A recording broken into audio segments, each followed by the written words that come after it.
All right, so let's talk about how the shower works. So this is the bathroom. It's pretty open. It's got a curtain, nice window. The curtain provides good privacy. Has a great fan that has a remote control that can go in or out with temperature control.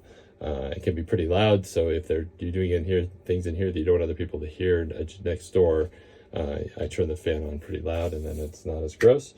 So in this bathroom, everything is combined. So the toilets, sinks, and shower space is all combined. What that gives you is when you're in the bathroom, if I put my shoulder against this wall, I can extend my arm all the way out in this direction.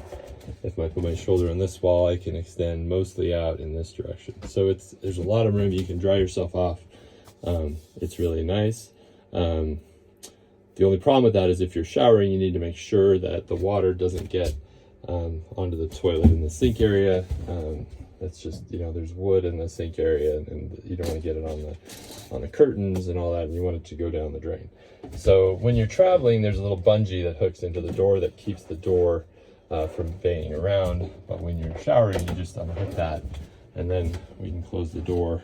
It has a little latch that closes the door and keeps it nice and safe. There's a rubber gasket that runs along this edge, and then there's a lip on the floor, and a rubber gasket on the floor that keeps water from getting into the camper. So this wall and this wall are all aluminum, and so that's the shower surface. This wall has a window and other stuff that we don't want to get wet, and this wall has the sink and the toilet paper and all that stuff, and our towels, which we want to be able to have a dry towel in here. So there's a couple clips that unclip the shower curtain. This is just a standard shower curtain. You can change it to any kind of curtain you want. We like this slightly cloth-like curtain because it dries fast and it doesn't get moldy, because air can move through it.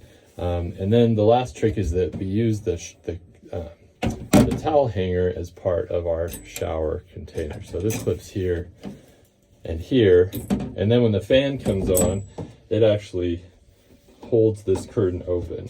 And so there's a fair bit of room for me in this space. If my back's against the wall, I can almost reach out about this far without touching the curtain, and it goes all the way to the wall. So it gives me a pretty comfortable space when I'm in the shower. When you're ready to take your shower, what you do is you start the water flowing in the sink, and you set it to the temperature that you want. And then when you're ready to take a shower, you flip the diverter valve, and then the diverter valve will bring the water to the shower head, which is up here. So the shower head will, and I'm 6'2", you can see I just fit underneath. If I bend my knees, it's very comfortable. I'm kind of used to that in most showers anywhere. So what I'll normally do is I'll have this shut off. There's a switch here which shuts off flow completely through the shower head. I'll set the water temperature at the sink with the diverter down, and then I'll flip the diverter up. When I'm ready to take my shower, I'll push the switch.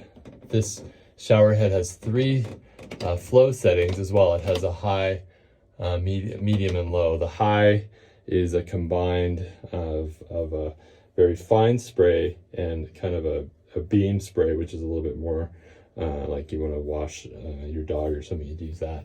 And if you just use the mist spray, it uses very little water, and that's usually what I use when I'm boondocking. If we're at a place with water, I'll go full bore and it'll be no problem. And the hot water heater with 6 gallons will let a couple people take showers if you're being not conservative. If you're conservative and you're saving water anyway and you're boondocking, then a lot of people can take showers because you'll be doing Navy showers and stuff like that. So the water all flows down. We really don't get any water in the sink area or the toilet area. We don't get water on our toilet paper unless you're careless when you move your hand from the sink to the other, or when you get your towel and stuff like that. So you take a shower, you turn off the water. When you make sure you flip the diverter valve down, because then the next person who washes their hand might get a surprise if you don't. And then when you're done with that, we do squeegee the walls and the floor a little bit to get all the water down. It's a compromise solution that results in since it's a relatively flat floor, the flow isn't perfect, and so it does take a little bit of squeegee just to get all the water down into the drain when you're all done with your showers. But when you're done, you can move this curtain out of the way, grab your towel, grab your clothes, get changed in this nice open space again, which again is a lot different than a typical RV all-in-one bathroom shower combo. So that's the way the shower works. And then when we're all done, you know, what I'll usually do is leave this kind of spread out with the fan going to dry out the curtain, and then you can just take the curtain and clip it back in to its home with the little carabiners, and then it's fine. And while we're in the shower, we have very green materials that we use for showering. So these all fit in here, but you can, depending on where you dump your gray water, you can do whatever you want. So if you're just going to a regular sewer with your gray water, use whatever shampoo or conditioner you want. But we sometimes like to have the option of dumping our gray water in places where it's allowed. And if we do that, we use only green dishwashing detergent in showers. And these